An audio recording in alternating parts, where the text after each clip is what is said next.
Mm-hmm. Okay. You're good. You think everything looks good? Oh yeah, I think it looks amazing. What do you think? No, I think it looks great. I feel like I got like a lift in my brow, which was unexpected. Like I didn't even know that I needed a lift, but it looks like I did. People are making comments like, "Oh, you just look great," and they don't know exactly what it is. No, they don't. People Looks have fresh. people have been asking me about my eyebrows. They've been asking, "What did you do to your eyebrows?" And I'm like, nothing. I just look fresh and This fantastic. is exactly what we want. So what we did was we treated this area called the glabella, which is where we have these frown lines. Sometimes they're called 11s. You don't have too much at rest.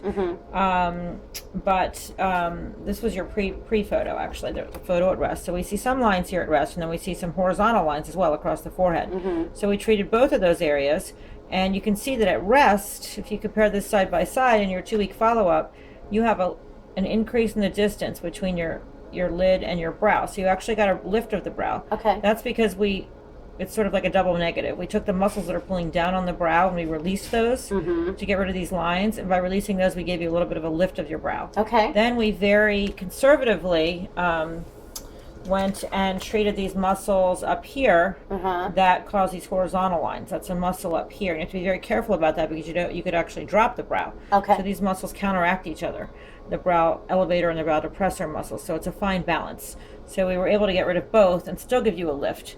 And then you can see when you try to frown, this is you trying to raise your brows, and you can see that it's perfect and smooth, but, but it looks natural. It doesn't don't look shiny or frozen. Right. And then here, where you're trying to make I would have been okay with that, by the way. I like it to look really natural. So here you can see this is you trying to frown, or you're able to frown, and you can see these muscles pulling in here, and we relax those muscles. And then here is what you're trying to frown now.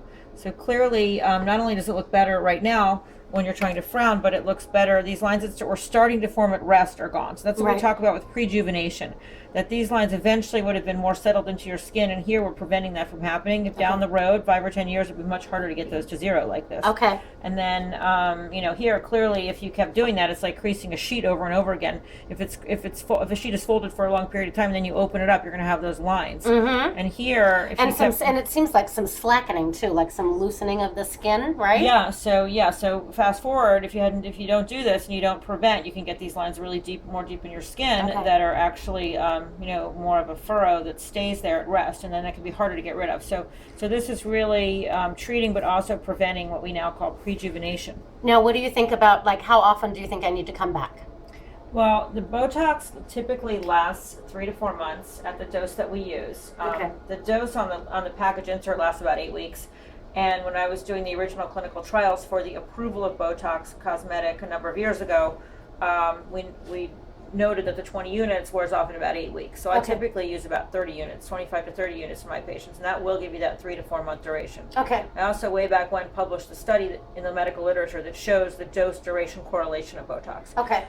So with that little bit of a higher dose, you're getting that extended duration. You're not having to come back every 8 weeks. So typically, patients come back about every 4 months. Okay. We have some people who want to come in the second it wears off, starting around the 3-month mark, and others who are fine waiting until 6 months, having a little more movement. So let's see. So you've got it on my birthday at the end of April, so April, May, June. So then maybe end of July or early August? Yeah, absolutely. It would be perfect. Yep, and you'll know. One of those things.